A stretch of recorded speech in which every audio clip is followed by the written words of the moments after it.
Call to order the regular city council meeting for the city of Eldridge, Iowa on Monday, January 13th, 2025 at 7 p.m. Roll call. Blackwell.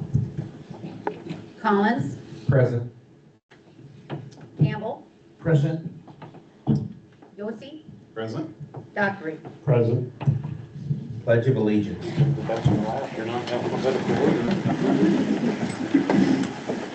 I pledge allegiance to the flag of the United States of America and to the republic for which it stands, one nation, under God, indivisible, with liberty and justice for all. Thank you, everybody.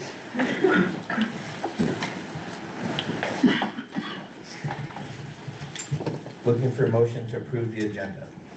So moved. Second. Motion by Campbell, second by Dockery to approve the agenda as presented. All those in favor say aye. Aye. Nay. The ayes have it. And for public comment, is there anybody in the public that wishes to address the council on the item that either is or isn't on the agenda this evening? Please, now would be your time. Okay. Your Honor, do we have any students in the audience? Are you from the government class? No. Okay. Are you here for proclamation of Mentoring Month? Okay. Are you Caitlin and Anna? Yes. All right, I'll be getting you real soon here. Okay, we'll move on to 5A. Consideration to approve the city council minutes from the December 16th meeting 2024. So moved. Second. Motion by Yossi, second by Collins to approve the minutes from the city council meeting on December 16th. All those in favor say aye. Aye. Nays? The ayes have it. 5B, consideration to approve the bills payable. Does anybody have any questions on the bills this evening? I did not. I know you'll find that hard to believe. Wow, I didn't have that's one just question. amazing. Dan, Ryan, you good? Scott? We're good. Okay, looking for a motion then to approve the bills payable. So moved. Second. Motion by Dockery, second by Campbell to approve the bills payable. All in favor say aye. Aye. Nays? The ayes have it. Okay, 5C, proclamation for National Mentoring Month for the month of January.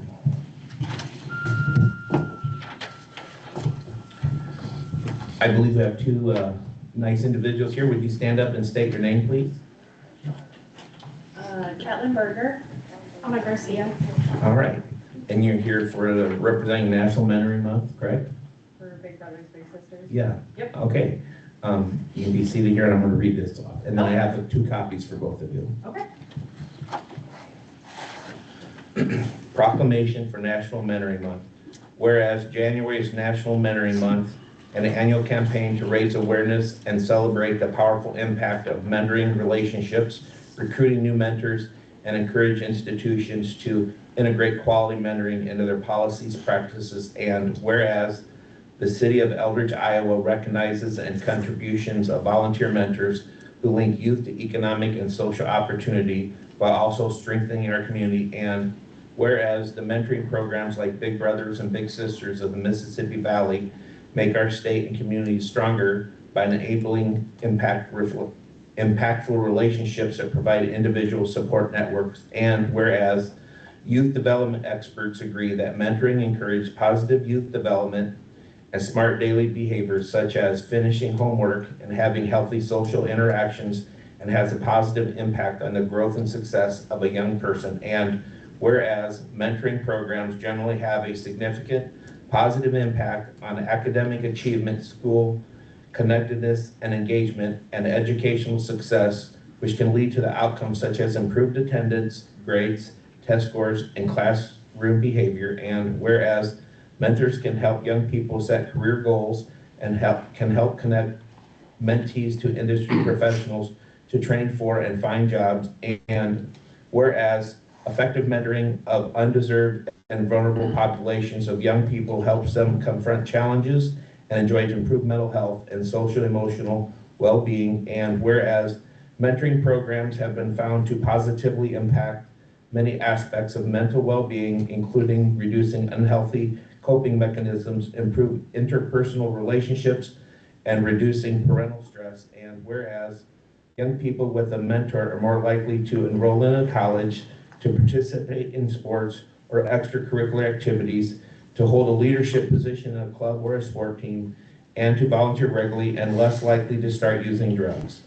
Whereas mentoring is an innovative, evidence-based practice and uniquely is both a prevention and an intervention strategy that can support young people of all demographics and backgrounds in all aspects of their lives. And whereas, despite the benefits of mentoring, 1 young person of every 3 is growing up without a mentor, which means 1/3 of the youth in the United States are growing up without someone outside the home to offer real-life guidance and support. And whereas this mentoring gap demonstrates the need for collaboration among the private, public, and nonprofit sectors to increase resources for relationship-centric supports for youth in the community, schools, and workplaces. Now therefore, I, Frank King, Mayor of the City of Eldridge, Iowa, do here proclaim January 25th as National Mentoring Month in the City of Eldridge, Iowa.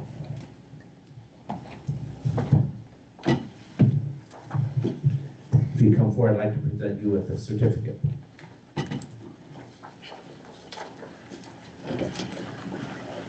Just watch all the cords. Gary, do you want a picture of this? We don't want a workman's comp claim.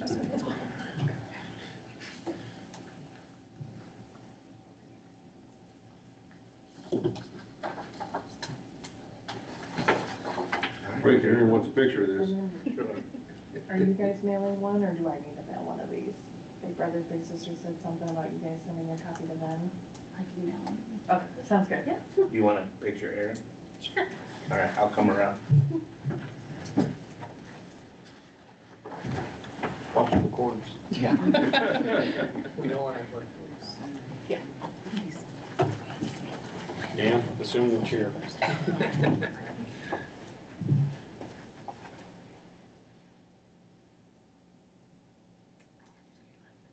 Thank you. Thanks, Aaron. Way to go, Bear.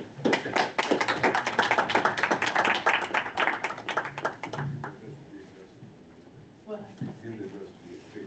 Oh.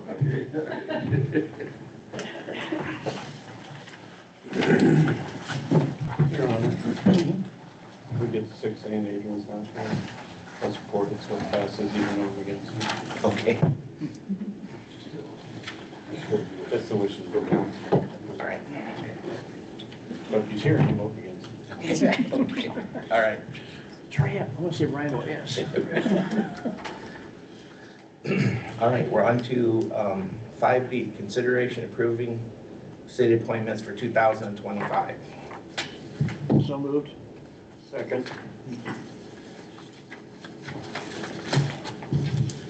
Motion by Campbell, second by Dockery to approve the appointments for January 2025. These are the same appointments as last year with a couple of changes, just to let the public know. Our current city clerk, Martha, is going to be retiring, and Letty here to the left of me, Goslowski, is going to be taking over Martha's place officially February 1st, 2025.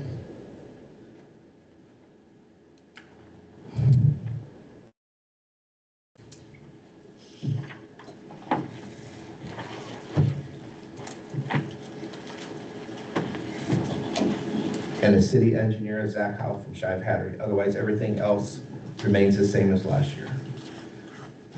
All those in favor say aye. Aye. Nays? The ayes have it. 5E, consideration to approve a liquor license renewal for the fun station. Jeff, Tony, how's that look?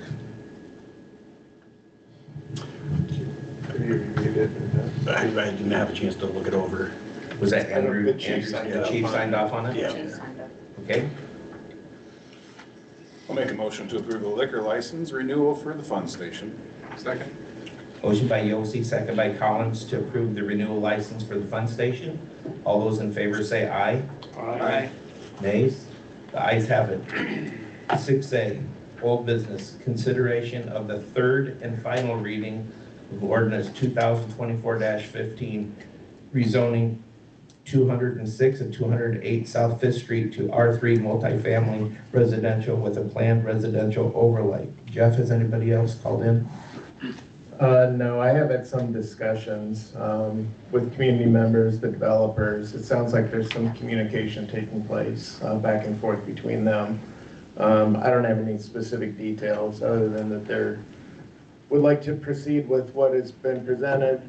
They need to file a final plat in order to sell the house that's finished on the lot across the street from the school. But it sounds like talks are taking place and will continue. Okay, thank you, Jeff. Jeff, aren't they on the P and Z this Thursday? They are with a final plat and a development plan, which will come to you as the city council at the next meeting if approved by planning and zoning this Thursday. I already heard there's potential buyers for a couple of lots, and they're pretty excited to be that close to all three schools.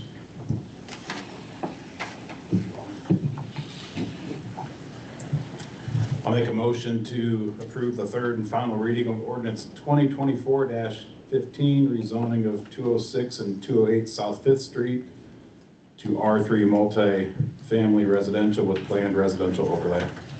I have second this motion.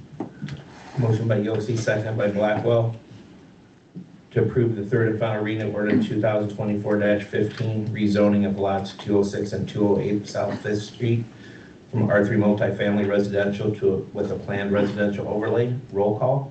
Blackwell, Aye. Collins, Aye. Dockery, With the traffic, still my concern, nay. Campbell, Aye. Yossi.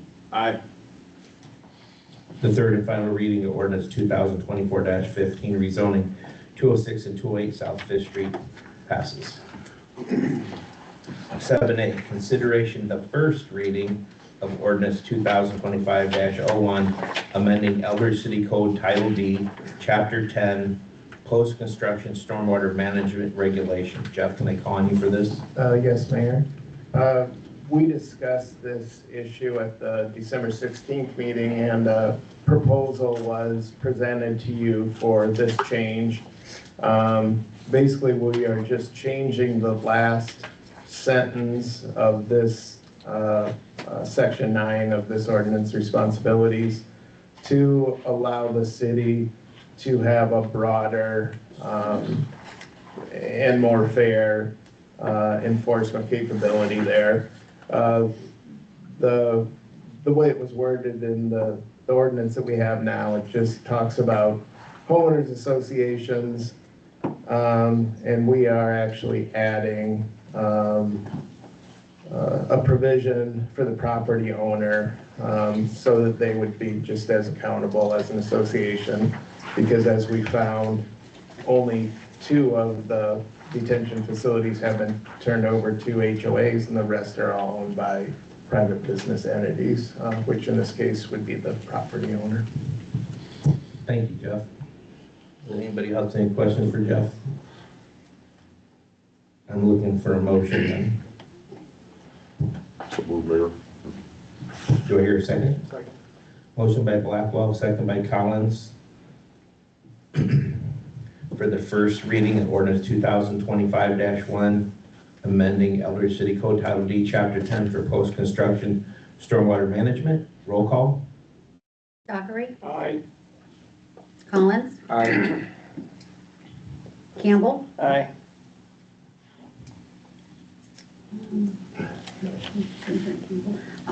Yossi, Aye. Blackwell. The first reading of ordinance 2025-1 passes. 7B, opening public hearing for adding planned residential overlay district in Grunwald Grove Second Edition. I hear a motion to open public hearing. So moved. Second then. Motion by Campbell, second by Doctor to open public hearing at 7:15. Roll call. Yossi, Present. All right. You are here, yes. Yep. Dockery, Aye. Collins, Aye. Campbell, Aye. Blackwell.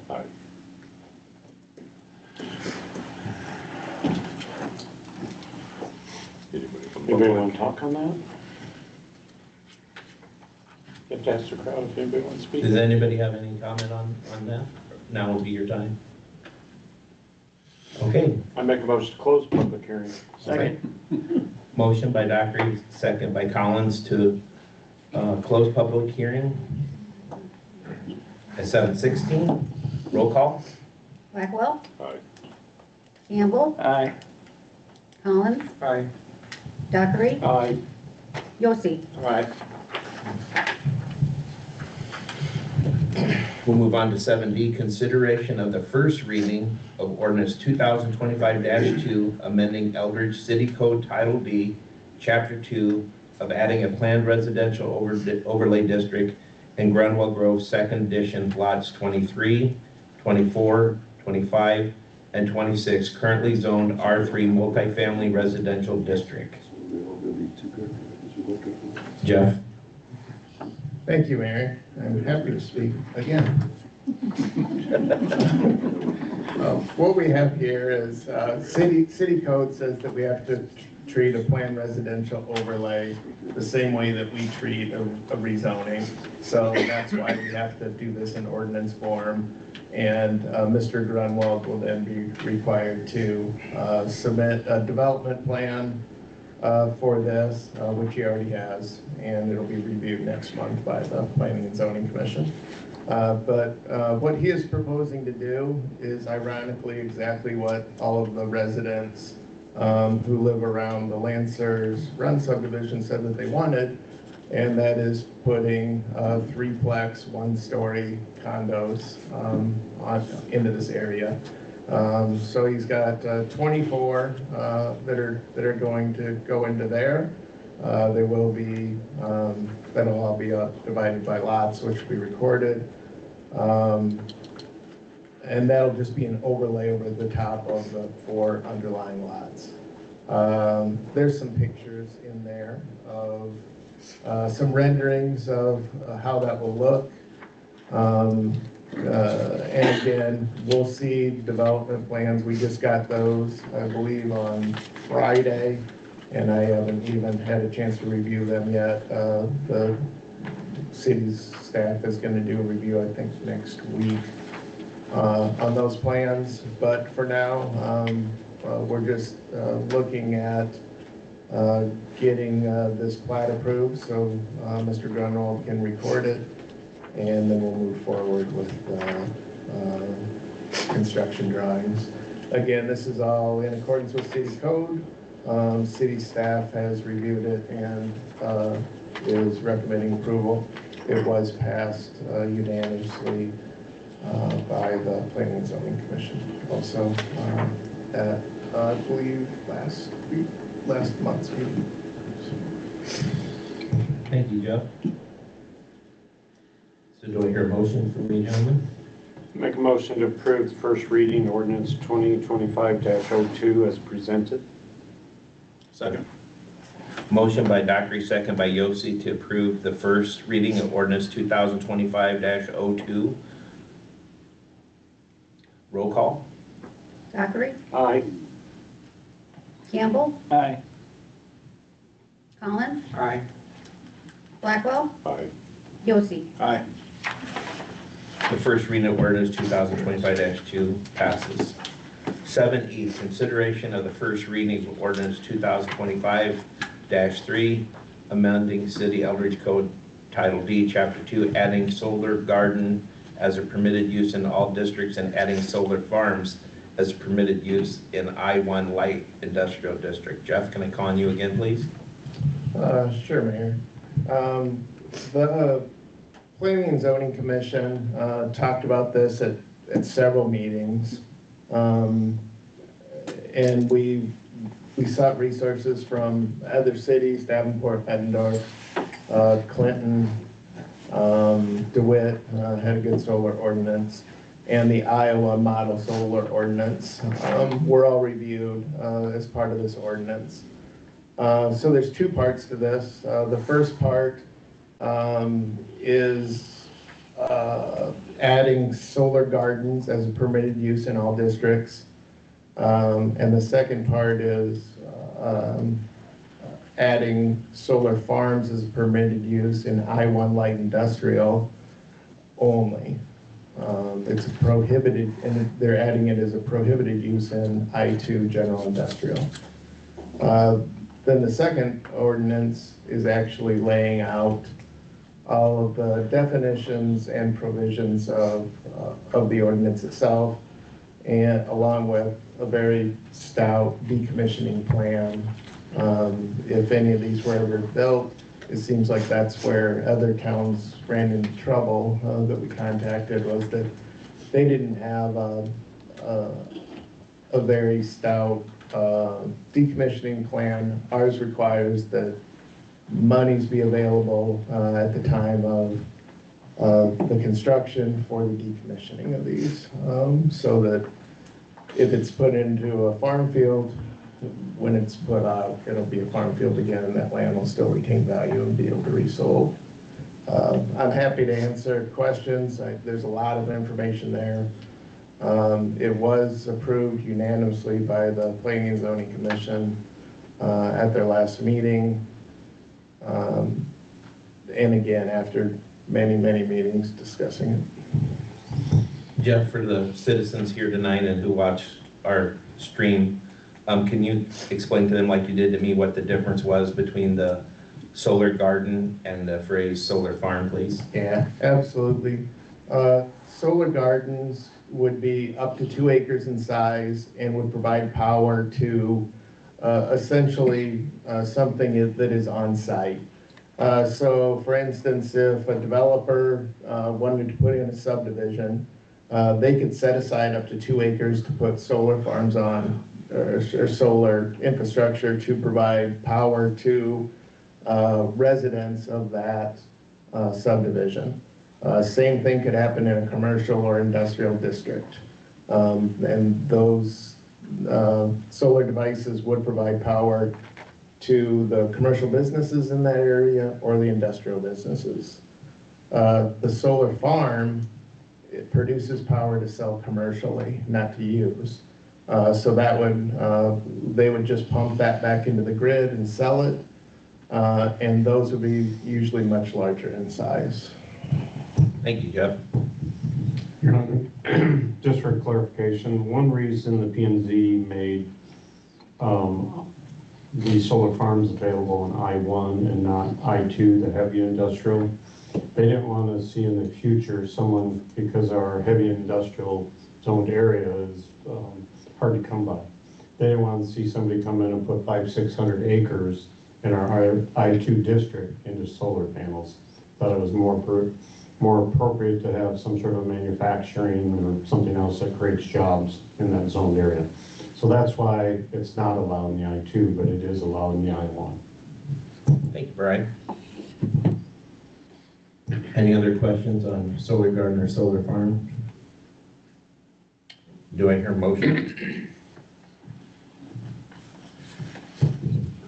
Make a motion to approve the first reading ordinance 2025-03 as presented. Second? Motion by Dockery, second by Yossi, to approve the first reading ordinance 2025-3. Roll call. Collins, Aye. Dockery, Aye. Yossi, Aye. Blackwell, Aye. Campbell. Aye. The first reading of ordinance 2025-3 passes. 7F. Jeff, I think you led into this. This is a second ordinance related to solar energy. Yes, yes, sir. I basically explained it all kind of in one shot there, but if anybody has any extra questions, I'll be happy to answer them. If not, I'd look for a motion. So moved. Do I hear a second? Second. Motion by Blackwell, second by Campbell, to approve the first reading of ordinance 2025-4, section 44, solar energy systems. Roll call. Campbell, Aye. Yossi, Aye. Blackwell, Aye. Collins, Aye. that's the last Dockery. Aye. The first reading of ordinance 2025-4 solar energy system passes. On to 7G. Consideration to approve resolution 2025-1 naming city depositories. Nevada, do you have anything to add to this? Thank you, Mayor. Everything that's listed on Resolution 2025-01 is the same for the depositories as last year. After looking at the First Central State Bank maximum balance, we are currently above that. That did include ARPA funds, which we have spent down, but that still leaves us at a pretty close margin with what's listed. So if the council wants to raise the First Central State Bank maximum balance to 12 million, that would be a safer buffer, I think, for us. Other than that, everything else remains the same.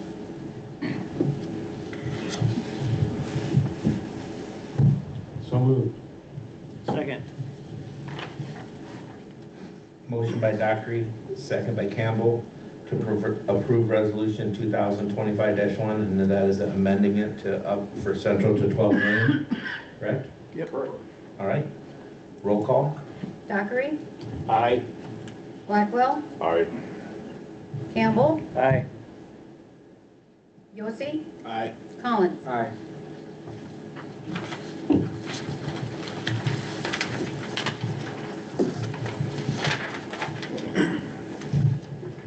On to 7H. Consideration and approve a proposal from Shive Hattery in amount of $42,500 to develop a sewer master plan. Nevada, only for this. Thank you, Mayor. So we asked Shive Hattery after meeting internally with the staff to put a master plan together for the sewer. This would be for purpose of growth and economic development to determine where in the community we would need to place lift stations, what expansions, what type of development would trigger those expansions, and where it would be best placed to put those lift stations if we need to develop more to be able to serve a larger area. So Zach has put together a proposal for that master plan. He can probably answer some of the questions a little better than I can, but that was the purpose of us asking for that proposal for the master plan, was to prepare for the future growth and development, very similar to the one that's being done right now on the water system. Is this just sanitary sewer or does it include storm sewer? This one was just for the sanitary sewer system. Okay, no, I'm supportive. Imagine the payment will come out of the sewer funds. So, I'm all for it. We need to know, we talked about that lift station down off South Cody Road, opening up that farm between Cody Road and Scott Park Road. We're gonna need a lift station out there to drill it down a little farther, see what we need for the future. I'm also in support of this. I think coupled with the ISG report with the water studies, I think this is very much necessary for our continued growth, and I definitely would be in favor of this. And this is showing us, like you said, being proactive and thinking of the future so we can really keep growing, and then we're ready as soon as the business comes in and we don't have to do all this stuff at that time. So I'm in favor.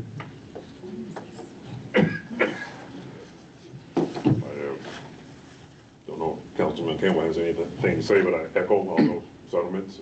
Something that's been on our horizons for quite some time here in the city of Elbridge, so there's no further discussion, and I'm in favor of supporting the 42.5 for investigating this further in Shive Hattery. That was his motion, yep. That's your motion. Is that Adrian? To move, Okay. to move forward with it. Yes, Okay. yes, Mayor. Does somebody want a second? Second. A motion by Blackwell, second by Campbell, to approve the proposal from Shive Hattery at amount $42,500. All that in favor say aye. Aye. Nays? The ayes have it. 7F, discussion and consideration of disposal of surplus public works equipment. Nevada, can I call on you? Thank you, Mayor. Tony Roop had sent out an email to us regarding these 3 units to sell on Purple Wave. They recently sold a street sweeper using that platform, and they had a good return on that. There is 1 truck that belongs to the Public Works. The other 2 will go in front of the Utility Department for that approval at their meeting tomorrow night. The Public Works truck is a 2008 Chevy Silverado 1500. It's the truck that was replaced by the recent purchase that they had, the 2024 F-250. They did consider it for a trade, but the trade-in offer was not what they thought was decent enough to be able to make that move. They thought they would have better luck moving forward with putting it on Purple Wave and seeing what they could get back on straight sale.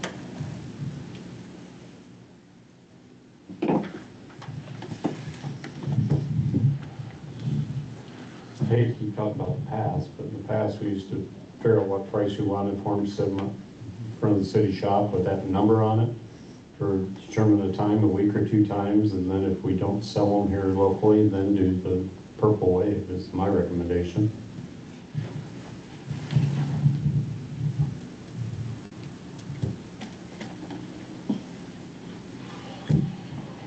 Is that more of a hassle for city staff than they have to entertain customers and people coming in and inquiring and stuff?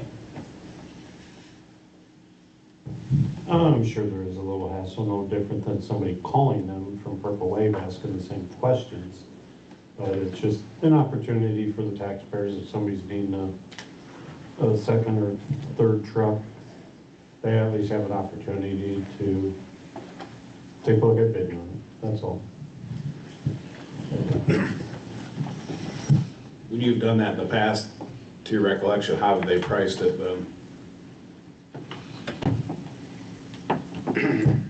They came up with a number, I don't know if they did it off Kelly Blue Book or some comparable vehicles that are on the market out there. You know, these trucks, my opinion, they'll be less than Kelly Blue Book value because they've all had plows on them. You know, a couple of trucks has a plow going with it, so that's all got to be calculated into it, but never know, so maybe locally we might want a pickup truck with a plow on it. The one's only got 64,000 miles. So.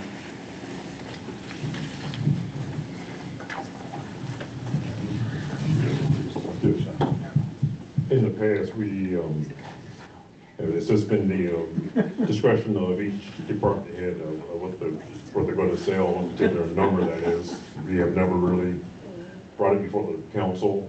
I believe we're, just have each department their due diligence that they're going to make the right decision to try and get the best price for that. I'm not for sure if this needs to come before every sale for the council. I have wholehearted faith that the city's doing everything possible, and whatever means they need to do to get rid of the excess equipment, I fully support.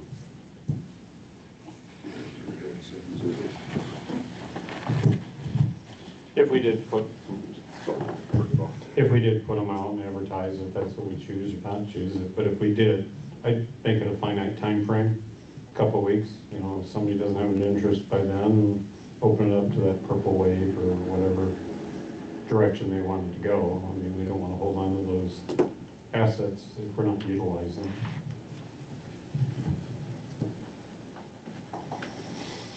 If someone's interested in the truck, they can still go to Purple Wave though, correct? I would think so. I mean, if you put it on, it's on, set them out there for sale and say it's on Purple Wave, just another step. I don't know what they charge for the service. It's a fee. Yeah, they'll charge a fee. As far as the fee structure for Purple Wave, the city is not charged, but the buyer is charged a premium. So it doesn't come out of our cut. It comes, it's an additional charge to the buyer, a buyer's fee, which I believe is 10%. 10% average. I think if Tony recommended bringing on Purple Wave, I just think it would be a hassle for them to have to entertain phone calls or people stopping into the office and answering questions, and I don't think we're gonna make a whole lot more money by putting a sign out front. So I would make a motion that we put the truck on Purple Wave. Scott, so that's your motion. Do I hear a second? Can I make a comment? Sure. That we're consistent with whatever the utility department chooses to do with their trucks? Makes sense. Yes, So- that makes sense. You know, I think we need to be Yep. unified. I agree. Add that to my motion. Okay, Second. so that's, okay. Motion by Campbell, second by Dockery, to approve disposing of surplus public work equipment on Purple Wave, as long as that is what the intentions of the utility board agrees to. All those in favor say aye. Aye. Nays? The ayes have it. 7G, consideration of a proposed rental fee or room charge fee for the city council meetings to be held here at the community center, to be paid for from the city general fund to the community center.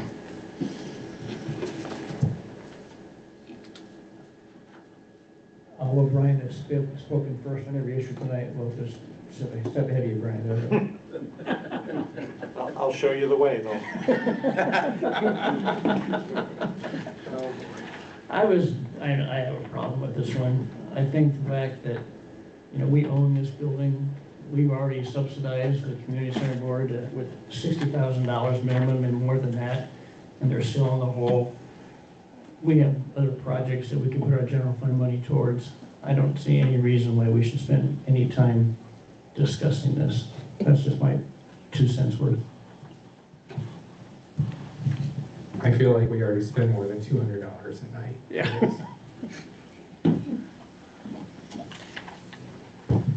I'm not in favor of paying to rent a building we already own, especially when we have a city hall that we already own that we could use for nothing also. Okay, any other comments? I would agree with you guys. The city owns the building. I think there's no reason to show a subsidy in another way, which different than what we've done in the past. I will comment that I know that there have been some things that have turned around at the community center in the most recent month or two, so I'm hopeful that at the end of the day, they're gonna be able to find their way without this help anyway. And if it is there a point where we need to help them out, I think it's just more black and white that we show them that contribution rather than calling it rent.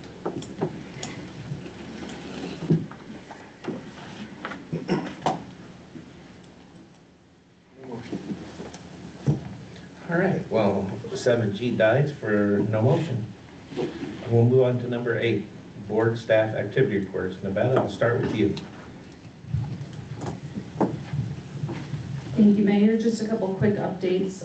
The kickoff meeting for the De Novo website project is going to be on January 23rd. The water treatment plant recently was approved by the utility board to hire an additional full-time employee, and they did have someone start last week, so they are now up to 3 full-time employees for the water treatment plant.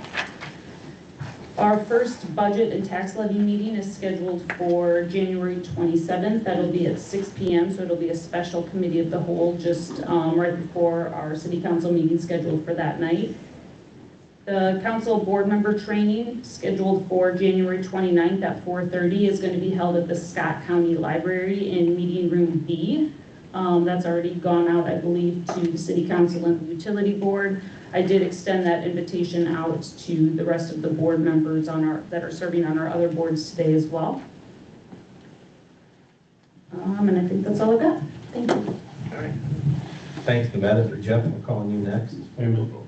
Nevada, could you send out, at least Dan and I, some of the preliminary budget numbers so we can start going through those? Yep. When I have them ready, they'll come out. It should be hopefully the end of this week.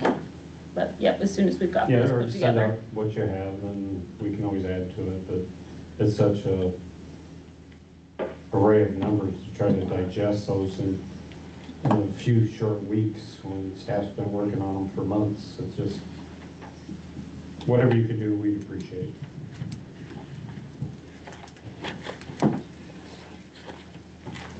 Go ahead, Jeff. Really, I think I've said everything that's coming up. We've got plans for, development plans for Lancer Run. We've got development plans for Grown multifamily you'll be seeing soon. So that's what I've been working on and you'll see shortly. Thank you, Jeff. City Clerk, Martha, Debbie.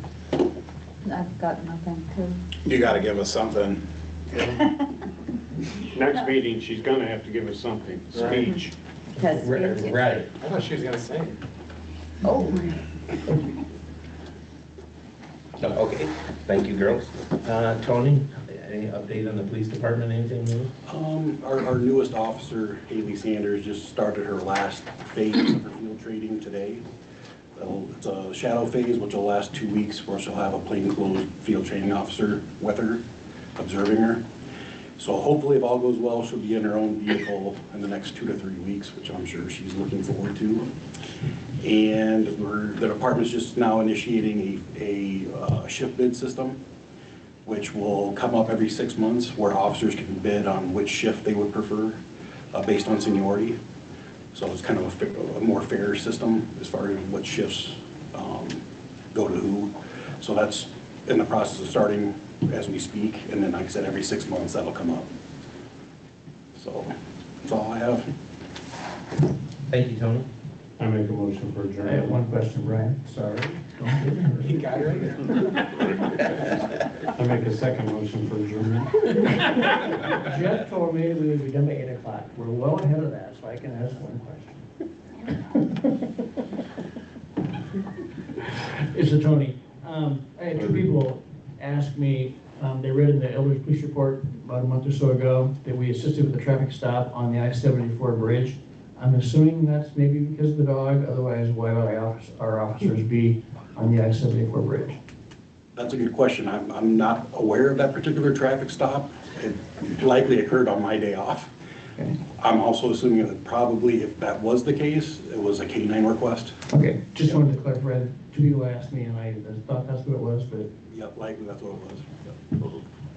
Okay, Brian. Another question. It's kind of reading my mind. With that, how has the K-9 been? Do you know, Tony, how many calls the K-9's been on? What scenarios? I don't have exact numbers on that, but I can leave that for the next meeting. That's fine, guys. It's been utilized a lot, not only by Eldridge, but by surrounding agencies like Davenport, where Claire uses it a lot, things like that. So it's been successful, and it's continuing to be utilized regularly. I believe it's in that monthly report that the chief puts out to us. Usually, so there's with that. So, but it'd just be nice to know kind of the breakdown, especially those other committees who are helping the situations with that. So Yeah, it's nice. I can pass that along to you, give some more details. Yeah, thank you. Anybody else? I just make one comment. I don't, Ryan and I- Dan next. I do not have the dollar figure, but I talked to the chief about this a month ago. And through forfeiture funds on the drug bust the dog's been involved in, it has exceeded its costs for maintenance for the year and then some. So the dog is paying his own way. For my third request, I make a motion for adjournment.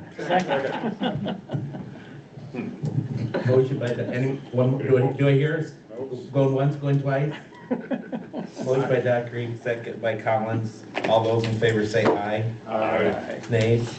Adjourned.